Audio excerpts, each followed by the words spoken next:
Funding for this edition of State of Affairs with Steve Adubato has been provided by the Russ Berrie Foundation, making a difference. Horizon Blue Cross Blue Shield of New Jersey, here when you need us most, now and always. New Jersey Sharing Network, the Turrell Fund, supporting Reimagine Childcare. The New Jersey Education Association. Holy Name, this place is different.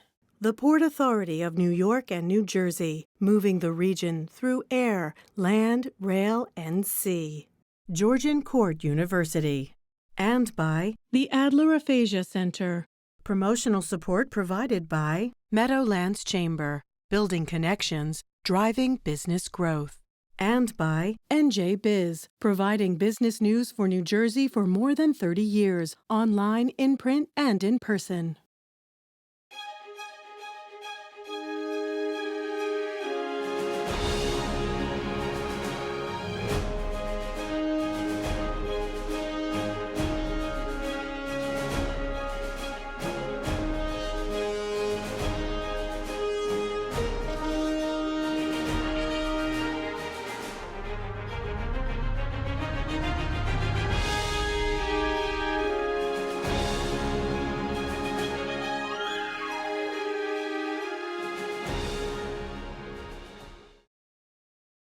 Hi, I'm Steve Adubato. On this program, we recognize people who make a difference in the lives of others. We are honored to be joined by Emma Joy, who is one of the co-founders, together with her sister Quinn, of an organization called Girls Helping Girls, period. And she is one of the 2021 Russ Berrie Making a Difference honorees. Emma, so good to see you. Good to see you too, Steve. Tell us exactly what the organization is, A, and B, why is this such an important subject?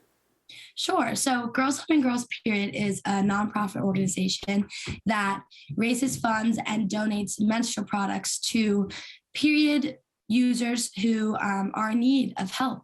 And the reason that this is such a very important topic and educational issue is because it's not talked about a lot. When we first found out about this issue, there was almost no research, no work being done on the matter.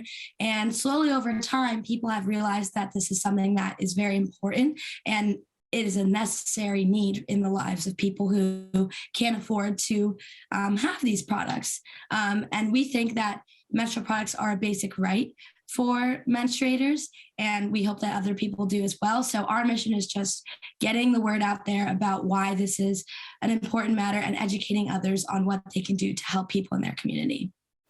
Well, first of all, Emma, you and your sister Quinn are to be not just recognized and honored, but you're a role model for others. And as we put up the website for the Russ Berrie Foundation, nominate someone, recognize someone who is making a difference. We have been part of this. I've been hosting that event for well over 20 years, and I've met some extraordinary people. But one of the things that strikes me about you and your sister Quinn for doing this is you started this. Give me the ages again, Emma. How old were you? Is it 12 and 15? It is. It is 12 and 15, yes. What triggered it? Yeah. At the time, I was also working on another volunteer initiative. Our mom sort of instilled in us always to give back to other people from the time we were very young. We were always doing volunteer work with her. And I was working on a food can drive for my synagogue. And in doing this, I was brought to light this issue by a news reporter that was doing a short story on us for our local newspaper. And she told us, did you know that food stamps in America don't cover menstrual products? And that kind of got the wheels turning. So we started to do some more research, and we realized that the bigger issue is that there are menstruators who are missing school and work because of their periods. They don't have the necessary products they need to go to school and take care of this normal bodily function in a proper way. And so they just skip, or in some cases, they don't have like a tampon or pad when they need it. So they spend a lot of time going to the school nurse, going to the social worker, asking friends. In all honesty, they should just be free and readily available in public bathrooms. So that's kind of what started it. And then just learning more and more through other people who did know about the issue, which in 2015 wasn't a lot of people. So we then had a collection where we asked all of our friends and family to bring us products, and everyone, of course, wanted to learn more. So we took it upon ourselves to keep this going. And a year later, Girls Up and Girls Period was founded. Emma, let me ask you something. First of all, I'm just struck by this because so many of us, I want to say this the right way, parents, and I don't know if it's disproportionately fathers. I'm not sure about this. I just know that we have a daughter, a young daughter, and I'm thinking how challenging it is, and it shouldn't be for me. And my wife and I talk about how to deal with this. It's not about us, but I'm sitting there going, for just a family that has the means, that is comfortable, it's challenging enough to make sure the young woman understands, feels confidence, deals with this in the healthiest way from an emotional, mental, and physical health perspective. But now you're talking about economically disadvantaged in communities that are disproportionately Black and brown and struggling. It's that much more challenging and difficult, is it not, Emma?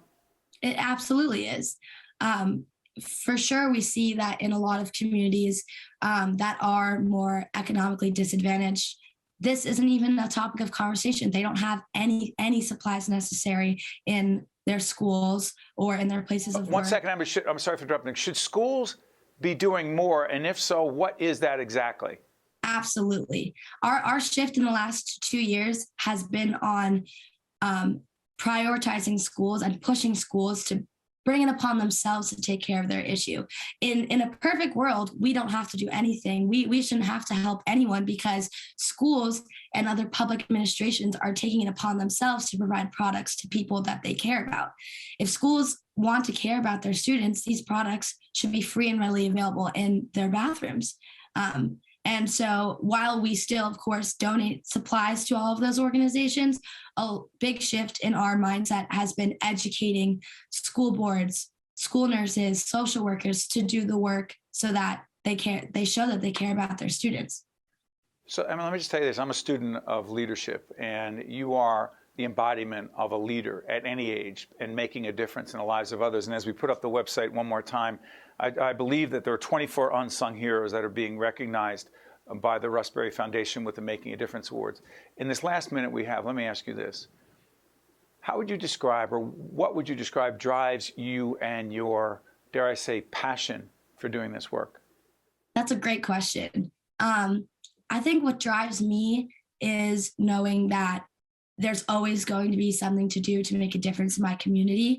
And I'm a very fortunate person. I grew up with all of the things that I needed to be successful, but I know that there are a lot of things that I needed to get myself there. And there are a lot of people going through the education system in this country that don't have those things that I have. And so education to me is number one important thing.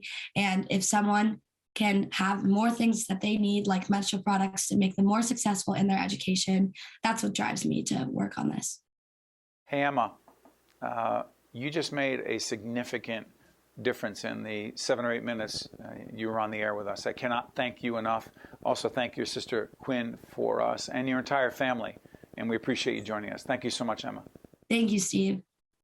That's a leader right there. We'll be right back after this. To see more State of Affairs with Steve Adubato programs, visit us online at stateofaffairsnj.org.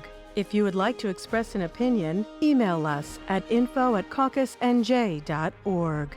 Find us on Facebook at facebook.com/Steve Adubato, PhD. And follow us on Twitter at Steve Adubato. Hello, I'm Dr. Luke Ironman, a family medicine specialist at Holy Name. When was your last visit to your primary care doctor? Throughout the pandemic, many patients have put off their annual physicals and screenings, but preventative health care is critical for early detection of illnesses and to avoid future health problems. Your doctor can also help you develop a wellness plan to achieve your personal health goals. Your health can't wait. Be proactive and talk to your primary care doctor today about scheduling your annual physical. We are honored to be joined by the Honorable Judge, Jose Linares, who is the former U.S. United States Federal District Court Chief Judge. and currently a partner at McCarter English. Good to see you, my friend. Good to see you, Steve. Jose, let's disclose something. Several weekends ago, I got a call from you, and I know when you call me on a weekend, it's important. And you said to me, look, we need to focus more, spend more time, and talk seriously about the opioid crisis, the drug crisis, and how we as a country are dealing with it or not dealing with it. And long story short, you said that our entire approach, much of our approach to treating those who are involved with drugs, using drugs as criminals is all off. Help expand upon that, please, Judge. Sure. Look, we were having that conversation over a weekend about the drug use in the country in general and the opioid epidemic specifically. And I come at this from a different perspective, having spent many years in court and having sentenced many young kids, either because of drug-related crime or drug use-related crimes. I saw the fact that the way we're handling this is not working. Years ago, back in 2018, the federal court in New Jersey held what was at the time, I believe, the largest opioid symposium in the country, and we were able to bring together not only people from from politics, legislators and senators were there. The drug czar at the time was there. We had people from the pharmaceutical industries, the medical field, the psychological field. We had addicts, recovering addicts there. We had treatments people there. We had law enforcement people in trying to figure a way, a comprehensive approach to how to deal with this problem.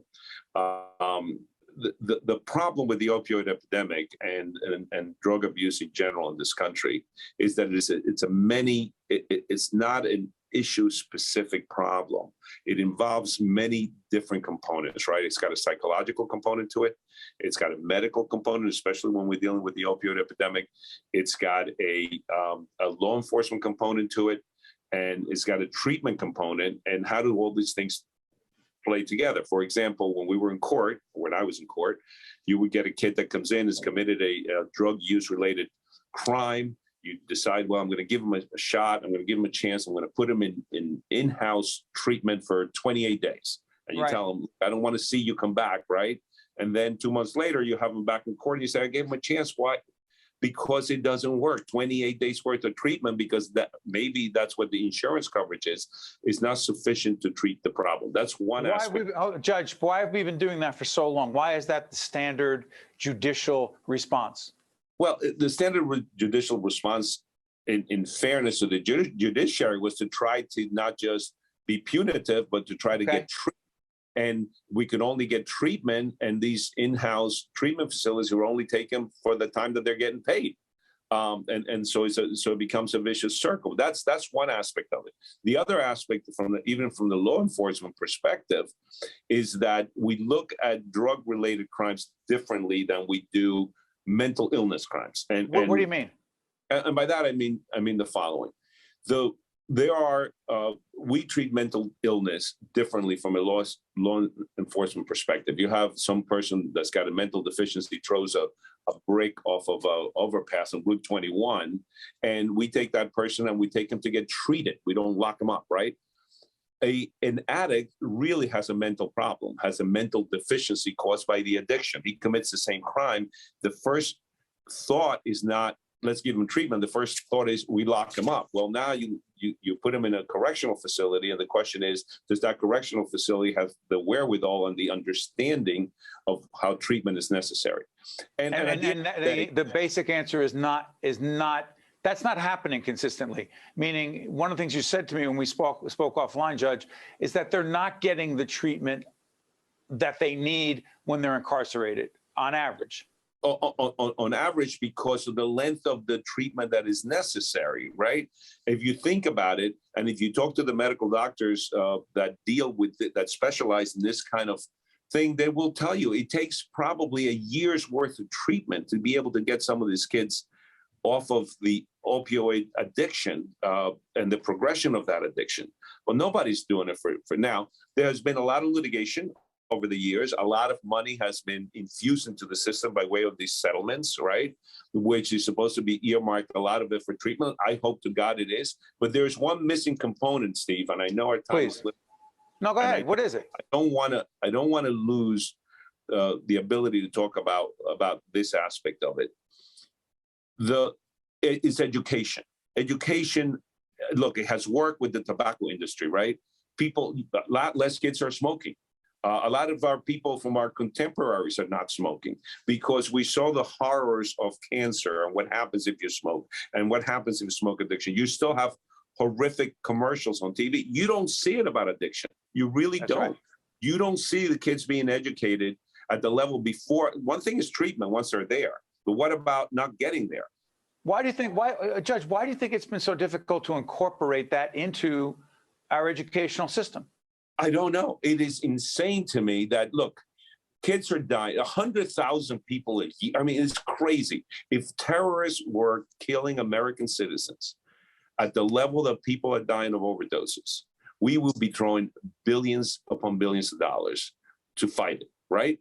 We're not doing this. We're not doing it in treatment. And we're starting to do it in treatment somewhat, but certainly as a result of the infusion of the money, but we're certainly not doing it in education. Look at TV. You can go through TV the entire night and you don't see one horrific, heart-pounding commercial directed at kids that show them dying and show them not breathing and showing all the horrific effects of opioid addiction. And opioid addiction, by the way, it's unlike the other ones that we're, usually hear of, the heroin kids and all that. When I said there was a psychological component, a lot of these people, a lot of these young, by and large, young people, get involved because of pain medication, right? They either athletes that get hurt or they get into the pain medication at some level. Oxycodone, on all this, and unfortunately, there is no prescription pain medication that's not addictive out there, right? And the stronger the pain medication you need, the more addictive. The more addictive.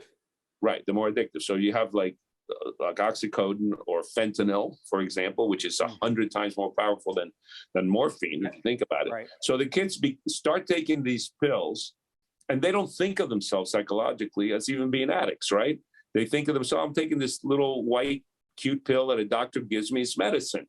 And they don't view themselves, and society doesn't view them originally as addicts shooting up in some stairway or some, bathroom sitting on a toilet, right? Oh, they're taking a pill. Well, what happens is they end up taking the oxycodone. Eventually the doctors stop prescribing it.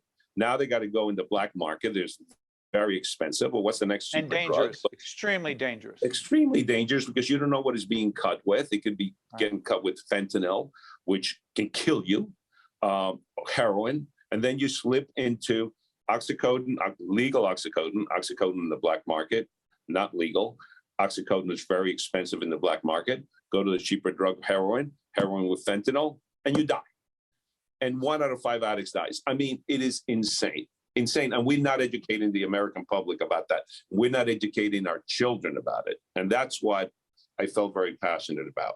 Judge, first of all, in a short period of time, you've sent a powerful message. Second, I'm glad you called to have this conversation. And most importantly, I promise you this will not be, and I know a lot of people say that in the media, this will not be the last conversation we have or bring others into this from a variety of perspectives, and a clinical perspective, law enforcement perspective, educational, et cetera. The Honorable Judge Jose Linares also. I'm sorry to interrupt you. I know we're done, but people like you have a responsibility, I think, to educate the public. I know you take that seriously, but I'm sending the message out there to everybody else. Let's start educating people. Let's start coming up with commercials that really educate our youth about this. Jose Linares, the Honorable Judge Jose Linares, also a partner of McCarter English. Jose, thanks, my friend. We'll talk soon. Thank you. Stay with us. We'll be right back. To see more State of Affairs with Steve Adubato programs, visit us online at stateofaffairsnj.org. If you would like to express an opinion, email us at info@caucusnj.org. Find us on Facebook at facebook.com/Steve Adubato, PhD, and follow us on Twitter at Steve Adubato. Hi, I'm Joe Roth. In New Jersey, there are nearly 4,000 residents in need of a life-saving organ transplant, and one person dies every 3 days waiting for this gift of life. One organ and tissue donor can save 8 lives and enhance the lives of over 75 people. You have the power to make a difference and give hope. For information or to become an organ and tissue donor, visit www.njsharingnetwork.org and be sure to talk with your family and friends about this life-saving decision. We are honored now to be joined by State Senator Troy Singleton, the State Senate majority. That's the Democratic Party whip. Good to see you, Senator. Good to be seen, my friend. Absolutely. Senator, let me ask you this. The issue of affordability was a big part of the election in 2021 for governor. The governor talked about affordability in his budget address. He talked specifically about tax rebates for both homeowners and renters. A, what is it? B, is it doing enough? Well, I think the affordability conversation begins and ends with property taxes. I think for all of us in the state who've been around a long time and have tried to wrestle with this issue, we just haven't done enough. And what the governor is proposing is to repurpose some additional funds along with the existing homestead rebate program, which will be phased out into a new program, to bring money back to residents and try and make sure that they can get their arms around the challenges we have with affordability in our state. I think that's just the first thing, though. I think all of us need to double down and redouble our efforts, if, in fact, to actually address this issue more systemically, not just by returning money just in the form of a check one time per year, but looking at the cost drivers to our government and trying to be responsible and make sure that we can actually afford the services that we think all New Jerseyans want. And be honest with New Jerseyans that they cost a significant amount, and start prioritizing what we're getting the biggest bang for our buck for. Yeah, Senator, I appreciate you saying prioritize, and I appreciate you saying let's be candid with taxpayers, citizens, voters, dare I say, about the price it takes, what it costs to provide the services they're getting. Do you actually believe that such an honest conversation can take place where people can be told, if you want the so-called Cadillac, if you will, whatever it is, it's going to cost more, including local school districts, local police chiefs, local fire departments, local everything, no consolidation, no mergers, no sharing of services. This is what it's going to cost. Because I haven't heard that conversation. Well, as you know, there's a lot of cynicism in government, and there's a lot of cynicism in our world today because, you know, government has talked a good game, to be frank, and we haven't always delivered on those promises. But to your point, I don't think we've ever sat down and had that honest and very candid conversation about what drives expenses in our state, and then collectively working together, not chasing one electoral victory or the next from either political party, but really trying to come together and say, all right, no sacred cows. Let's have the discussion about what we can solve and how we need to actually solve this problem once and for all. That, I think the public is open to that conversation. What becomes the important part is the messengers who are doing it cannot come to that conversation with a political agenda just to one-up themselves over the next electoral cycle. We have to be honest with the citizens of this state. And if we do that and have that honest, candid conversation, I think they'll be receptive to what the outcome is. Senator Singleton, let me try this. You've been very committed to the issue of safe and clean drinking water. What exactly does that mean beyond caring? What specifically in terms of policy are you working on? Well, we were fortunate enough to pass last year what we believe is landmark legislation that will provide the process and tools necessary to remove lead piping all throughout the state of New Jersey. That effort has been bolstered by our colleagues on the federal level through the federal infrastructure legislation that was passed under President Biden that will provide financial resources to the state to effectuate that process. Already right now, Mayor Baraka and the city of Newark, they've been champions and leaders on this effort in removing lead piping from their community. And most older communities, no matter where they're at in their state, face the same challenge. Now we've created a framework and a process to allow an inventory of those lead pipes. And now we'll also have the resources to be able to finally remove them and take away the challenges that come with developmental disabilities from water flowing through these pipes and ending up for children to drink. These are the things that we have to try and combat and address. And now we have a means to do it, both a process and the financial resources. Senator, was that in connection also, was that part of the reason why Vice President Kamala Harris came to New Jersey to talk about this issue. Is that in connection to what you're talking about? Absolutely. I think the vice presidents recognized the leadership of Mayor Baraka, Governor Murphy, and those of us in the legislature who stood at the forefront in getting this done. And I'm excited that she thought us worthy enough to be there to amplify that work. And we look forward to getting the work done. Senator, let me ask you this. Members of Congress, members of the state legislature, people in public life, I've asked this question of, and I'm going to ask it of you. There'll be a graphic on the screen that talks about our ongoing series, Democracy at a Crossroads. Here's the question. January 6th means what?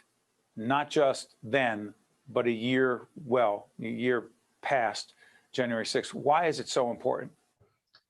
It's important because I think it turned almost a looking glass into our nation as to how partisan, how disconnected to our basic tenets of democracy we have become. And when you've had this climate of misinformation consistently being spread, I think the fundamental tenets of our democracy are still at stake, just as they were that day on January 6th. So for those of us who believe in civic education, creating a foundation to make better citizens, better, more educated voters, that's the effort that I've tried to lead in the legislature as we've passed civics education to go in through our middle school and high school levels, and we're working through for our colleges as well. We think it's important that we have a more educated citizenry that just doesn't regurgitate talking points on either side of the political spectrum, but are able to discern for themselves what is actually in front of them and recognize their key role in our democracy. Senator, we had your colleague, two of your colleagues, but particularly Senator Anthony Bucco, a Republican, who came on and said, look, climate change is real. It's a problem, but the governor's energy master plan, which has been in place for 2+ years, we don't know what it's going to cost. And he is very concerned. He said approximately $20,000 plus to every family, if you will, of four per se, that it's going to cost too much. And we don't really know what it's going to cost. And the governor hasn't been public about what it's going to cost. Do you buy into the argument that we can't move forward on the governor's energy master plan to move away from our traditional sources of energy to more alternative sources? Long-winded question, I know, until we know, quote, exactly what it cost. I think there's two sides to that coin. And my friend and colleague, Senator Bucco, is right. It isn't coming upon the governor to tell us how much the energy master plan costs. But equally as important, that needs to be compared to what is the cost of inaction. What is the cost of us doing nothing to our environment, to the way of life, the quality of life we have here in New Jersey? So I'm all for a full accounting of what the energy master plan will cost for New Jersey taxpayers and businesses. But at the same time, we also have to look at, if we do nothing, what will that cost us as well? And that's a fair comparison for us to look at and make that determination, again, being candid with voters, what we can accomplish and what we should accomplish to avoid the catastrophe if we do nothing with climate change. State Senator Troy Singleton, he is the majority whip in the Senate for the Democratic Party. Senator, I want to thank you so much for joining us. We really appreciate it. Thank you, Steve. I'm Steve Adubato. That is Senator Singleton. Thanks for watching. We'll see you next time. State of Affairs with Steve Adubato is a production of the CAUCUS Educational Corporation. Funding has been provided by the Russ Berrie Foundation, Horizon Blue Cross Blue Shield of New Jersey, New Jersey Sharing Network, the Turrell Fund, supporting Reimagine Childcare, the New Jersey Education Association, Holy Name, the Port Authority of New York and New Jersey, Georgian Court University, and by the Adler Aphasia Center. Promotional support provided by Meadowlands Chamber and by NJ Biz. Hello, I'm Dr. Luke Ironman, a family medicine specialist at Holy Name. When was your last visit to your primary care doctor? Throughout the pandemic, many patients have put off their annual physicals and screenings, but preventative healthcare is critical for early detection of illnesses and to avoid future health problems. Your doctor can also help you develop a wellness plan to achieve your personal health goals.